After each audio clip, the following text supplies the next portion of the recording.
Bank की बात हम करें, वुमेन्स मिनकर बैंक है। मिनकर से अभी मैंने बताया था, जो हमारा फर्स्ट लेक्चर हुआ था इसी चैप्टर का, उसमें बताया मीन, हिंदी में बताया था मैंने मीन।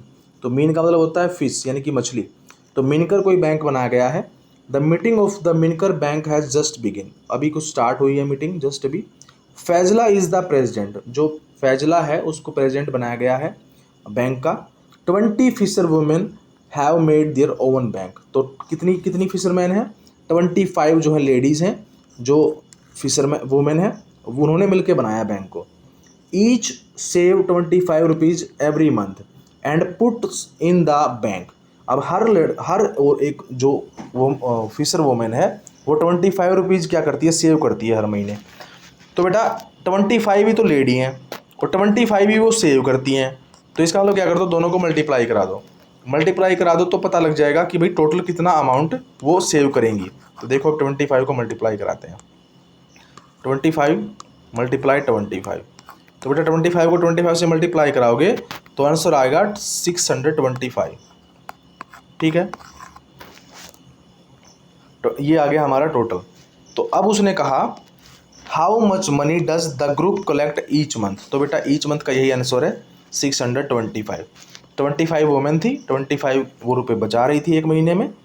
ठीक है, तो ये हमारा आंसर आ गया। अब वो पूछ रहा है how much money will they collected in 10 year, अब 10 साल में कितना बचाएंगे। अब देखो बेटा ये तो हो गया 1 मंथ का, ये 1 मंथ है, ये हमारा 1 मंथ में उन्होंने कमाया बचाया है। अब आगे है उसने पूछा 10 ईयर का, तो सबसे पहले 10 साल 10 ईयर, तो 10 ईयर में होते हैं 12 मंथ, 12 मंथ होते हैं एक साल में 12 मंथ होते हैं। तो हमको क्या करना पड़ेगा, टोटल कितने मंथ हो गए, 120 मंथ्स हो गए, 120 महीने हो गए टोटल 10 ईयर्स में।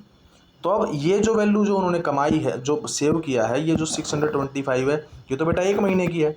अब टोटल जब 10 ईयर थे, 10 ईयर में टोटल मंथ बनते हैं 120 मंथ्स, तो क्या करो बेटा इन दोनों को मल्टीप्लाई करा दो, 625 मल्टीप्लाई विद 120। ठीक है, जीरो से सबको मल्टीप्लाई कराओगे तो बेटा 0 0 ही आ जाएगा। 2 5 जा 10, 1 इन हैंड, 2 2 जा 4, 4 + 1 5 एंड 2 6 जा 12। ठीक है 12 हो गया। ओके, नाउ 1 से मल्टीप्लाई कराना बेटा, 1 5 जा 5, 1 2 जा 2 एंड 1 6 जा 6, सबको ऐड कर दो बेटा। 0 0 0 1 इन हैंड एंड 5 एंड 7, बेटा 75,000 रुपीज़ आ जाएगा इसका आंसर। ठीक है, करके देखना, अपने आप करके देखना। 625 को मल्टीप्लाई करना है 120 के साथ, then answer will be 75,000 rupees they will collect in 10 years. 10 साल में जाके 75,000 रुपये यानी कि 75,000 रुपीज़ क्या कर लेंगे, वो कलेक्ट कर लेंगे। ओके, चलिए नेक्स्ट पे आते हैं। ये प्रैक्टिस टाइम रहेगा, इसमें भी यही हमारा Gracy needs money to buy a net, Gracy को एक नेट खरीदना है। Jhansi and her sister want to buy a log board, Jhansi और हर सिस्टर उसकी जो बहन है वो लॉग बोर्ड खरीदना चाहते हैं। They take a loan from their bank, उन्होंने बैंक से, जो मिनकर बैंक हमारा था उससे लोन लिया है। They will return it with interest, interest के साथ उसको वापस करेंगे। First of all you have to know what is loan and what is interest. Okay, so loan is that amount which you borrow from the bank and you will pay it later with extra amount, यानी कि bank से आप कोई पैसा लेते हैं और बाद में उस पैसे के साथ कुछ एक्स्ट्रा पैसा भी बैंक को जमा करवाते हैं, उसको देते हैं, दैट इज़ लोन। और जो एक्स्ट्रा जो पैसा होता है बेटा उसको बोलते हैं इंटरेस्ट। जो एक्स्ट्रा पैसा आपने पे, एक्स्ट्रा मनी जो आपने पे की, उसका नाम है इंटरेस्ट। ठीक है, एक्स्ट्रा मनी मैं लिख देता हूँ या एक्स्ट्रा अमाउंट ऑफ मनी लिख देते हैं। ठीक है, तो अब वो कहता है कि Gracy took a loan of 4,000 to buy a net. तो ग्रेसी ने क्या किया है, अब ये समझ में आ गया आपको लोन और इसमें इंटरेस्ट में क्या डिफरेंस है। लोन का मतलब है कि आप बैंक से पैसे लेने जा रहे हैं, जैसे आपको बाइक खरीदनी है, आपको मोबाइल खरीदना है, आपको लैपटॉप खरीदना है, आप गए बैंक के पास, आपने बोला कि हमें 40,000 रुपीज़ क्या कर दो, लोन दे दो। अब बैंक वाले क्या है, बैंक वाले ऐसे नहीं दे देते पैसे, बैंक वाले भी तो पैसा कमाने के लिए बैठे हैं, उनको भी तो प्रॉफिट चाहिए। तो वो क्या करेंगे, वो बोलेंगे कि हाँ ले जाओ लोन, बट तुम्हें 4,000 रुपीज़ इस पर एक्स्ट्रा देना पड़ेगा। यानी कि तुमको 44,000 हमें देना पड़ेगा आफ्टर 1 ईयर, 1 साल के बाद। ठीक है, तो ये जो एक्स्ट्रा पे किया बेटा ये है आपका इंटरेस्ट। ये क्या है? इंटरेस्ट है। ये स्पेलिंग यहाँ पे देख लेना, ये यहाँ लिखी है इंटरेस्ट। ये आपका इंटरेस्ट है जो एक्स्ट्रा पैसा आपने पे किया। लोन आपने करवाया था इतने का, इतने रुपए का, 40,000 रुपये आपने बैंक से लिए, that is loan, and the extra amount which you pay to the bank, that is interest, वो इंटरेस्ट है। अब आते हैं क्वेश्चंस पे। Gracy took a loan of 4,000 to buy a net. Gracy ने 4,000 रुपये का लोन लिया, इसको एक क्या खरीदना था? नेट खरीदना था। She paid back 345 every month for 1 year. 1 year, अब 1 ईयर का मतलब होता है 12 मंथ। ठीक है, यहाँ पे हर चीज़ का बेटा एक लॉजिक है, सबको लिखते चलो। 12 month. So how much money did she pay back to the bank. अब देखो ये 4,000 ना, 4,000 का यहाँ पे अब कोई वैल्यू नहीं रही है। क्यों? क्योंकि उसने ये नहीं पूछा कि उसने कितने एक्स्ट्रा पे किए, उसने जस्ट ये पूछा कि वो 345 रुपीज़ पर मंथ देती है 1 साल तक, बस। अब ये बताओ कि कितने पैसे उसने दिए बैंक को। उसने 4,000 लिए थे, अब देखते हैं कितने उसने पे किए। बेटा उसने पे किए, 1 महीने में पे किए उसने 345, बट टोटल मंथ थे हमारे पास 12, तो 12 से मल्टीप्लाई करा दो, आंसर आ जाएगा। ये हो जाएगा बेटा 2 5 जा 10, 1 इन हैंड, 2 4 जा 8 प्लस 1 9, 2 3 जा 6। ठीक है, सेम टू सेम, 1 5 जा 5 एंड 1 4 जा 4, 1 3 जा 3, सबको ऐड कर देंगे। 0 + 0 0, 9 + 5 4, 14, 1 in hand, 1 + 6 7, 7 + 4 11 and 1 in hand, 1 + 3 4। तो बेटा ये आ गया आपका 4,140 रुपीज़ उसने पे किया। तो अब ध्यान से देखो कि एक्चुअल में उसने कितने पैसे लिए थे। उसने तो 4,000 लिए थे ना, बट उसने पे किए बेटा 4,140 रुपीज़। तो बेटा लोन था 4,000 रुपये का, पे किए 4,140। तो बेटा जो एक्स्ट्रा पैसा पे किया है that is interest. Okay, come to the next point. अब यहाँ पे आता है Jhansi and her sister took a loan of 21,000 to buy a log board. अब झांसी और उसकी जो सिस्टर, उसने 21,000 का लोन लिया बेटा। अब ध्यान से एक एक पॉइंट को समझते चलो। दे paid back a total of 23,520 rupees in one year. अब उन्होंने क्या किया है कि 1 साल तक उन्होंने, एक साल में उन्होंने टोटल पे किया है 23,520 रुपीज़। तो अब ये बताना है हाउ मच डिड दे पे बैक एवरी मंथ, कि उन्होंने हर मंथ में कितना पे किया है। अब यहाँ पे समझने की बात ये है कि उसने बोला है कि 1 ईयर तक, 1 साल में उन्होंने दिया है। तो 1 साल में कितने मंथ होते हैं? 12 मंथ होते हैं। तो टोटल अमाउंट कितनी ली थी? लोन लिया था 21,000 का, पे कितना किया? 23,520। एक महीने, 1 साल में 12 मंथ होते हैं, there are 12 month in 1 year. तो बेटा अगर आपको 1 मंथ का निकालना है, again I am telling you that if the value of the bigger is given and asking about the 1, then you will divide, and if the value of 1 is given and asking about the more than 1, then you will multiply। तो यहाँ पे value क्या कर रहा है? उसने ये value बेटा 12 मंथ की दी है, तो 12 मंथ की दी है बेटा, और वो पूछ रहा है कि 1 महीने में कितना पे करेगा। तो एक, अगर उसने 1 मंथ की वैल्यू पूछी है तो बेटा क्या करेंगे? डिवाइड करेंगे। ठीक है, तो डिवाइड करने का तरीका बताते हैं अभी कैसे करेंगे। चलिए, तो डिवाइड करना तो 12 से डिवाइड कर दो बेटा। ठीक है, 12 से डिवाइड कर देंगे, और 12 से डिवाइड करने का तरीका, अब इसको रेज कर देता हूँ मैं, इसको दूसरे तरीके से करते हैं। चलिए, ये था 23,520। अब इसको क्या करना है? ऐसे डिवाइड करेंगे। तो यहाँ पे लिखिए 12। अब देखो 12 के टेबल में 2 भी नहीं आता है क्योंकि छोटा है ये, इसकी वैल्यू छोटी है 12 से। अगर ये वैल्यू 12 के टेबल में नहीं आती है बेटा, तो हम फिर नेक्स्ट डिजिट पे चले जाते हैं। ठीक है, स्टार्टिंग हमेशा लेफ्ट से ही करनी है, लेफ्ट से राइट में जाएंगे। ऐड करना होता है, माइनस करना होता है, और मल्टीप्लाई करना होता है, तो बेटा राइट टू लेफ्ट जाते हैं। बट जब आप डिवाइड करेंगे then you will move from left to right, आप लेफ्ट टू राइट की तरफ जाएंगे। ये बात आप ध्यान रखेंगे। अब देखो कैसे, हर चीज़ बताएंगे, चिंता नहीं करनी है किसी को भी। ठीक है, तो बस देखते रहिए, सुनते रहिए, हर चीज़ अच्छे से हो जाएगी। तो देखो बेटा यहाँ पे 23 है। अब 2 तो आता नहीं टेबल में, बट 23, अब आने को तो 23 भी नहीं आता टेबल में, बट ये किसी 2 नंबर के बीच में लाई करता है। देखो कैसे अभी बनाते हैं। तो 12 के टेबल लिखते हैं, 12 × 12। अच्छा, दूसरी एक स्लाइड ले लेते हैं, उसमें ठीक रहेगा, अच्छे से दिख जाएगा। तो 23,520 है हमारे पास। इसको डिवाइड करना है किससे, 12 से। तो बेटा 12 की टेबल ही लिख लेते हैं, तुमको डिवाइड करना सिखाते हैं अच्छे से कैसे होता है। तो सबसे पहले ये हो गया आपका 12, 12 हो गया, 12 2 जा 24, 12 36 48 60 72 84 84 98 100 सॉरी 96 108 एंड 120। अब ध्यान से देखोगे यहाँ पे, तो 23 जो है इसमें टेबल में नहीं आता, बट वो इन दोनों के बीच में आता है। तो इन दोनों के बीच में आता है, तो हम कभी भी 24 की वैल्यू नहीं लेंगे। क्यों नहीं लेंगे? क्योंकि अगर मैं 24 यहाँ पे लिख दूँ, अगर मैं 24 यहाँ पे लिख दूँ, तो आप 23 में से 24 को कैसे माइनस कर सकते हो? नहीं कर सकते, वो हो ही नहीं सकता। अब मेरे पास 5 रुपये है और तुम मांग रहे हो 6 रुपये दे दो सर हमें, तो मैं कैसे दूंगा 6 रुपये आपको, क्योंकि मेरे पास तो 5 ही हैं। तो सेम टू सेम 23 में से बेटा 24 माइनस नहीं हो सकता।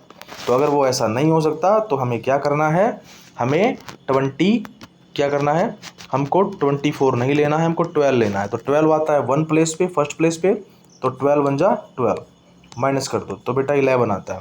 अब 11 छोटा हो गया, फिर 12 से छोटा हो गया 11, तो 5 को नीचे ले आओ, 5 नीचे ले आए, तो ये बन गया बेटा 115।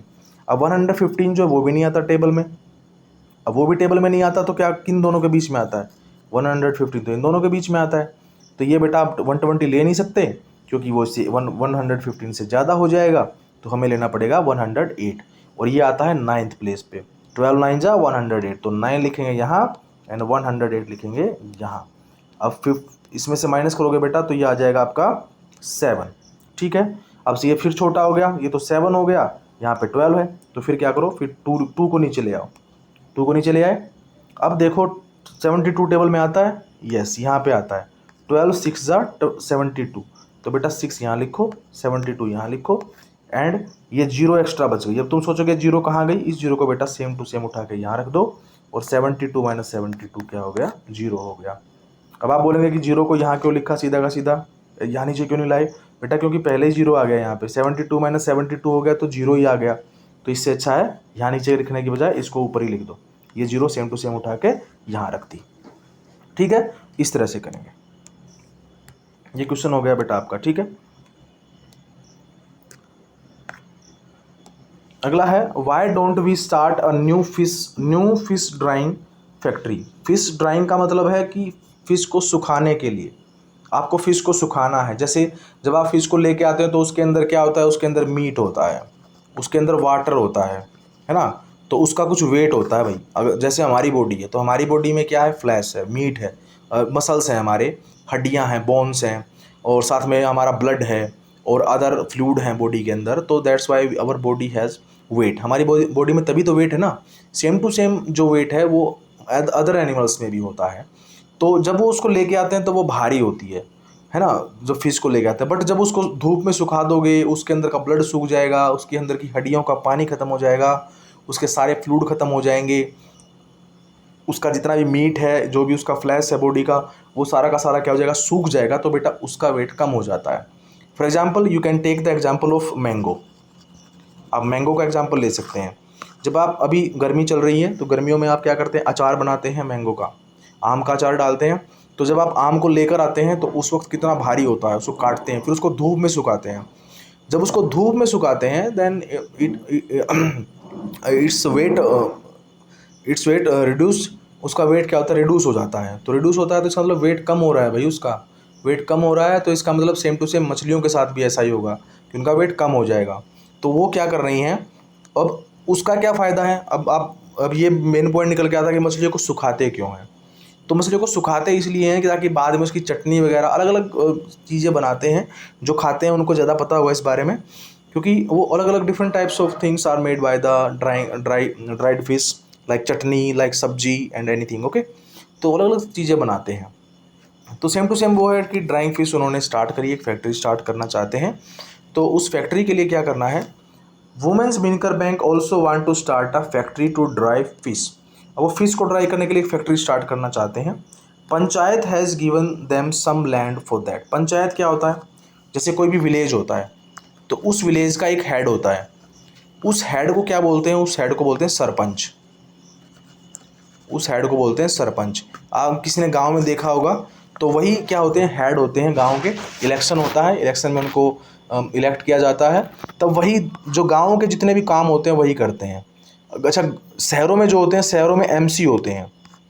एमसी होते हैं शहरों में, वो यही काम, उनका काम सरपंच जैसा काम ही होता है।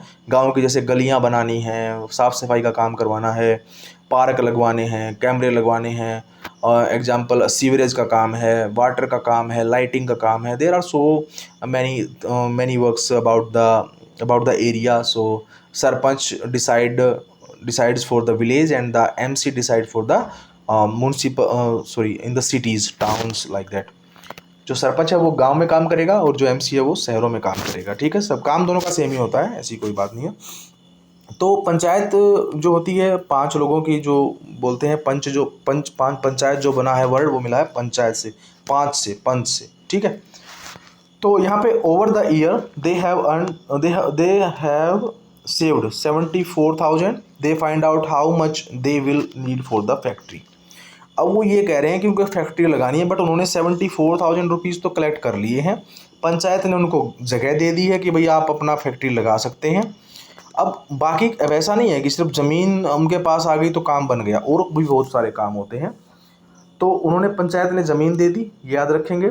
74,000 को उन्होंने सेव कर लिया। अब वो कहते हैं कि they find out how much they will need for the factory. Factory के लिए क्या क्या चीज़ें चाहिए। अब फैजिला जो है उसने लिखा है कि किन चीज़ों की ज़रूरत उनको पड़ेगी। अब जो टेबल है वो टेबल हम देखेंगे और हम निकालेंगे फाइंड द टोटल कॉस्ट, कि इन सारी चीज़ों पे कितनी कॉस्ट आएगी, वो हम निकालने वाले हैं। अब ध्यान से देखेंगे यहाँ पे कि ये टेबल है। उनको सबसे पहले एक बोरवेल चाहिए फॉर द फ्रेश वाटर। अब फ्रेश वाटर क्यों चाहिए? क्योंकि फ्रेश वाटर में क्या करेंगे, मछलियों को धोना है या उनको पानी में डालना है, तो ताकि वो जिंदा रहें। ऐसा नहीं है कि एक बार में सारी मछलियाँ बिक जाती हैं मार्केट में, है ना। उनको कुछ ऐसा नहीं होता है कि एक दिन में कोई लेके आया, सारी की सारी लोगों ने ख़रीद ली। कुछ ऐसा भी होता है बेटा कि वो मछलियाँ कुछ बच जाती हैं, जिनको वो क्या करते हैं, उनको अपने घर ले जाते हैं, and then they bring back to the next day for the sale in the fish market. So similarly borewell for fresh water, fresh water के लिए उनको एक बोरवेल चाहिए, तो वो लगेगा 3,000 में। यहाँ पे नंबर भी लिखा हुआ है। बैम्बू रैक चाहिए फॉर फिशिंग ड्राई करने के लिए। बैम्बूज जो है, जो बैम्बू के जो पेड़ हैं, ऐसे सॉरी बैम्बू हैं जो, उनको कुछ इस तरह से टाई किया जाता है, ऐसे करके, और आप देख सकते हैं इस तरह से। फिर यहाँ से रस्सी से बांध देते हैं। अब रस्सी से कैसे बांधेंगे? ऐसे, इस तरह से ऐसे बांध देंगे उसको। अब ऐसे बांधने से क्या होगा, इसके ऊपर मछलियाँ डाल देंगे, इसके ऊपर ही मछलियाँ डाल देंगे। जैसे यहाँ पे इस तरह से, ऐसे इसके ऊपर मछलियाँ रख देंगे। ऐसा क्यों करते हैं बताएगा कोई? कमेंट में डालिए क्यों करते हैं ऐसा। तो इसके ऊपर मछलियाँ जो डालते हैं उसका काम है कि उनके अंदर पानी है जो भी है वो, या उनको सुखाना है, तो इसके ऊपर ताकि गंदी ना हो, नीचे ख़राब ना हो, धो के डालते हैं बैम्बूज जो रैक होते हैं उनको, ताकि उनके ऊपर गंदगी ना लगे, उनके ऊपर माइक्रो ऑर्गेनिज्म ना लगे, ताकि वो ख़राब ना हो जाएं, गल ना जाएं। सीमेंट टैंक चाहिए कितने? 4 चाहिए। 20 रैक चाहिए थे उनको। ट्रे एंड नाइफ, ट्रे और चाकू चाहिए 20। बकेट्स चाहिए 20। तो क्या करना है? टोटल करना है। तो बेटा ये सिंपल सा क्वेश्चन है, इसमें ज़्यादा कुछ भी नहीं है। इसमें सिर्फ आपको मल्टीप्लाई करना है, जितना पैसा दिया है इधर वालों से मल्टीप्लाई करा दो बस। 3,000 बन जा 3,000, ठीक है। 2,000 इंटू 20 करोगे तो बेटा कितना आ जाएगा? 40,000। उसके बाद 4,000 है, 1,000 4 जा 4,000। 300 multiply with 20 it is 6,000। 75 multiply 20 it is 1,500।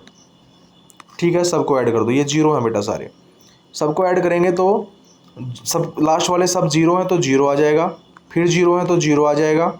यहाँ पे 0 + 0 0, 0 + 0 0, 0 + 0 0 and 0 + 5 5। Next 3 + 0 0, sorry 3 + 0 3, 3 + 4 7, 7 + 6 13, 13 + 1 14 and 1 in hand. सो 1 + 4 = 5। तो बेटा टोटल आ गया 54,500 रुपीज़ अब उनको इतने पैसे चाहिए हैं भाई, ये सामान खरीदना है उनको, ठीक है, इतना पैसा उनका लगेगा। अब ये आपने लिख लिया होगा, नोट कर लीजिए इसको साथ में, ठीक है। आगे आते हैं हम।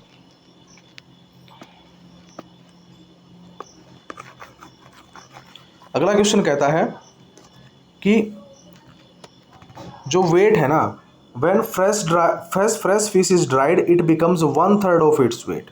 कि भाई अगर मान लो अगर फ्रेश फिश है उसका वजन है 3 kg, the weight of the fish is 3 kg, but इसको जब ड्राई किया जाता है तो ये 1/3 रह जाती है।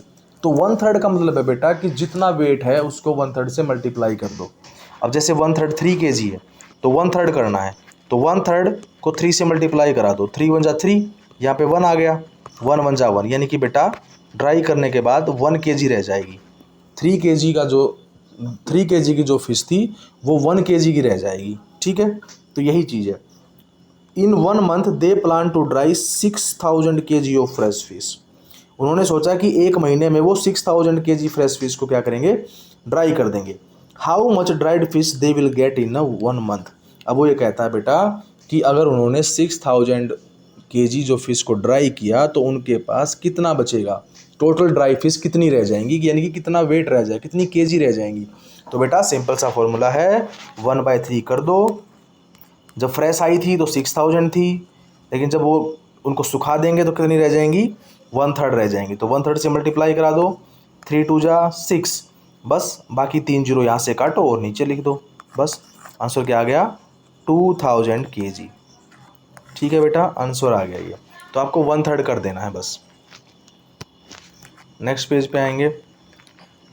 नेक्स्ट पेज कहता है फ्लोरमा let us first calculate the 6 kg of fresh fish. तो we buy fresh fish for ₹15 per kg but dried fish is 70 per kg। तो अब ध्यान से देखो कि 15 kg फ्रेश फिश के लिए उसको पे करना पड़ रहा है, बट जब वो सुखा देते हैं तो उसका रेट बढ़ा देते हैं 70 रुपीज़ पर kg, ठीक है। तो अब देखते हैं, we dry 6 kg fresh fish to get dash kg dry fish. अब यही वाला अभी पीछे किया है हमने। अब वो ये कहता है कि अगर आप 6 kg फिश ड्राई करते हैं तो कितना kg बच जाएगा। तो वही सिंपल फार्मूला, 1/3 कर दो, 1/3 ऑफ 6, 3 × 1 = 3, 3 × 2 = 6, तो 2 × 1 = 2। तो बेटा पहले का आंसर आ गया 2, ठीक है। 6 kg fresh fish we have to pay. अब फ्रेश फिश के लिए कितना पे करना पड़ेगा। अब बेटा यहाँ पे लिखा फ्रेश फिश, तो फ्रेश फिश का रेट क्या है, 15 रुपीज़, तो यहाँ पे लिख दो 15, आंसर आ गया। We sell 2 kg dried fish. अब 2 kg ड्राई फिश को बेचना है, तो ड्राई फिश का रेट क्या है, 70 रुपीज़ पर kg, यहाँ पे लिख दो बेटा 70 रुपीज़ पर kg, और दोनों को मल्टीप्लाई करा दो, 2 × 7 = 14 and 0 remain same, 0 same to same रह जाएगा, आंसर आ गया। So if we dry 6 kg fresh fish we will earn. अगर हम 6 kg फ्रेश फिश को क्या करते हैं, ड्राई करते हैं, तो कितने पैसे हमको मिलेंगे। अब ध्यान से देखो बेटा, ये वाला यहाँ पे आया है 140, यहाँ पे आया 90, तो यहाँ पे उठा के क्या कर दो, यहाँ पे रख दो 140 और बीच में माइनस का साइन है ही, और ये आ गया 90, 140 में से 90 कर दो तो आंसर आ गया बेटा 50 रुपीज़, सॉरी रुपीज़ लिखा हुआ पहले यहीं पे। तो ये कह रहा है कि 6 kg फ्रेश फिश को क्या करना था, हमको ड्राई करना था। ड्राई कर यानी कि 90 रुपये में ख़रीदा फ्रेश फिश को और 140 में उसको बेचा, सुखा कर ड्राई करके उसको 140 में बेचा, तो बेटा 50 रुपीज़ का प्रॉफिट हो गया कि नहीं हो गया। यही है मार्केटिंग, यही है बिजनेस, कि अगर फ्रेश लेके आते हैं तो फ्रेश का ख़राब होने का खतरा भी रहता है, वो ख़राब हो सकती है, बट अगर वो ड्राई करके उसको बेचते हैं, ड्राई है भाई, पड़ी रहेगी, कोई दिक्कत नहीं है, 10 दिन 20 दिन 30 दिन कोई प्रॉब्लम नहीं है, और वो बिकेगी भी महंगी। तो उसने ऐसे ही किया कि 90 रुपये में ख़रीदा और उसको सुखाकर 140 में बेच दिया। तो आपको क्या करना है, प्रॉफिट कितना हुआ, 140 - 90, 140 में बेचा, 90 में ख़रीदा, 0 - 0 0, 4 - 9 सॉरी 4, ये 4 में से माइनस तो 9 हो नहीं सकता, we will borrow, so it will be 14, 14 - 9 = बेटा 50। So what is the profit, 50 rupees is the profit, ठीक है। अब वो कहता है if we dry 6000 kg we can earn rupees in 1 month. तो बेटा वो कह रहा है कि अगर 6000 जो हमारी फिश हैं, ड्राई फिश हैं, उनको बेचना पड़े तो कितना रुपये मिलेगा। तो बेटा उसके लिए क्या करना पड़ेगा, आपको ये जो 50 है 50 को सेम टू सेम उठा के कहाँ रख देना है बेटा, यहाँ पे रख देना है 50। ये जो 50 आया है ये यहाँ पे रख देना है। ओके, क्योंकि हमें क्या हो रहा था, 50 रुपीज़ का प्रॉफिट हो रहा था, तो 50 रुपीज़ को सेम टू सेम यहाँ लिख दो और यहाँ पे 1000 पहले ही दिया हुआ है। दोनों को मल्टीप्लाई कराओगे बेटा तो आ जाएगा 50,000। अब आप बोलोगे 50,000 क्यों आएगा, क्योंकि बेटा जब हम मल्टीप्लाई करते हैं ना 50 मल्टीप्लाई 1000, तो सोचो कि ये जीरो यहाँ पे है ही नहीं, तो 50 बन जा 50 और ये 3 जीरो बाद में लगा दो यहाँ पे उठा के, बस ठीक है, हो गया 50,000। इस तरह से क्या करते हैं हम वैल्यू को सोल्व करते हैं। ठीक है बेटा, आगे है they are all very happy with this plan. The group can make profit and each women can get a salary for the work she does. अब ऐसा नहीं है कि सब कोई फ्री में काम करेंगे, सबको सैलरी भी मिलेगी। आई फाउंड दैट, झांसी कहती है, I found that for 6,000 kg fish we would need 15 kg salt every month. Its price is 2 rupees per kg। तो बेटा वो कह रहे हैं कि हमें क्या करना पड़ेगा, नमक की ज़रूरत भी पड़ेगी फिश के लिए, नमक में रखते हैं उसको ताकि ख़राब ना हो। तो 1 kg जो सॉल्ट है उसका रेट पड़ेगा 2 रुपये एंड टोटल इज़ यानी कि 2 rupees and the total salt is 1500 kg। So monthly cost is, दोनों को मल्टीप्लाई करना बेटा, it is 3000। Okay, packing and buses charge is 3000। The total month cost of drawing packing and बस कितना लगेगा total, वो ये कह रहा है। ठीक है, तो टोटल करना है, दोनों को ऐड कर दो बस सिंपली। तो दोनों को 6,000 प्लस 6,000 कितना हो जाएगा बेटा, इन दोनों को ऐड करना है 6,000 एंड 3,000 प्लस 3,000 इक्वल टू 6,000। तो यहाँ पे बेटा 6,000 लिख दो अनुसार। ठीक है, that sound very good, our calculation tell us that every month our bank will earn 44,000। ठीक है, तो वो कहता है कि हमारे जो बैंक है उसको 44,000 का बेनिफिट हो जाएगा हर साल तक। ओके, और आपको अब चेक करना है कि क्या इसका आंसर सही है। तो बेटा ये हमारा इस चैप्टर का लास्ट वीडियो था। इसके बाद हम वर्कशीट करेंगे जिसमें क्वेश्चंस दिए होंगे, उन क्वेश्चंस को सोल्व करेंगे। डिफरेंट टाइप ऑफ क्वेश्चंस होंगे उसके अंदर, अलग ऑब्जेक्टिव टाइप भी होंगे जिसमें 4 ऑप्शंस होंगे, 1 मार्क भी होगा, 2 मार्क्स भी होगा, 4 मार्क्स भी होगा। ठीक है, और अगर आपको ये पसंद आया है चैप्टर हमारा पूरा अच्छे से समझ में आ गया है तो बेटा लाइक कर देना, सब्सक्राइब कर देना और कमेंट ज़रूर कर लेना कि बताना कि कैसा पार्ट है, कैसा रहा। और मिलते हैं नेक्स्ट वीडियो में वर्कशीट के साथ। Thank you, bye bye, take care.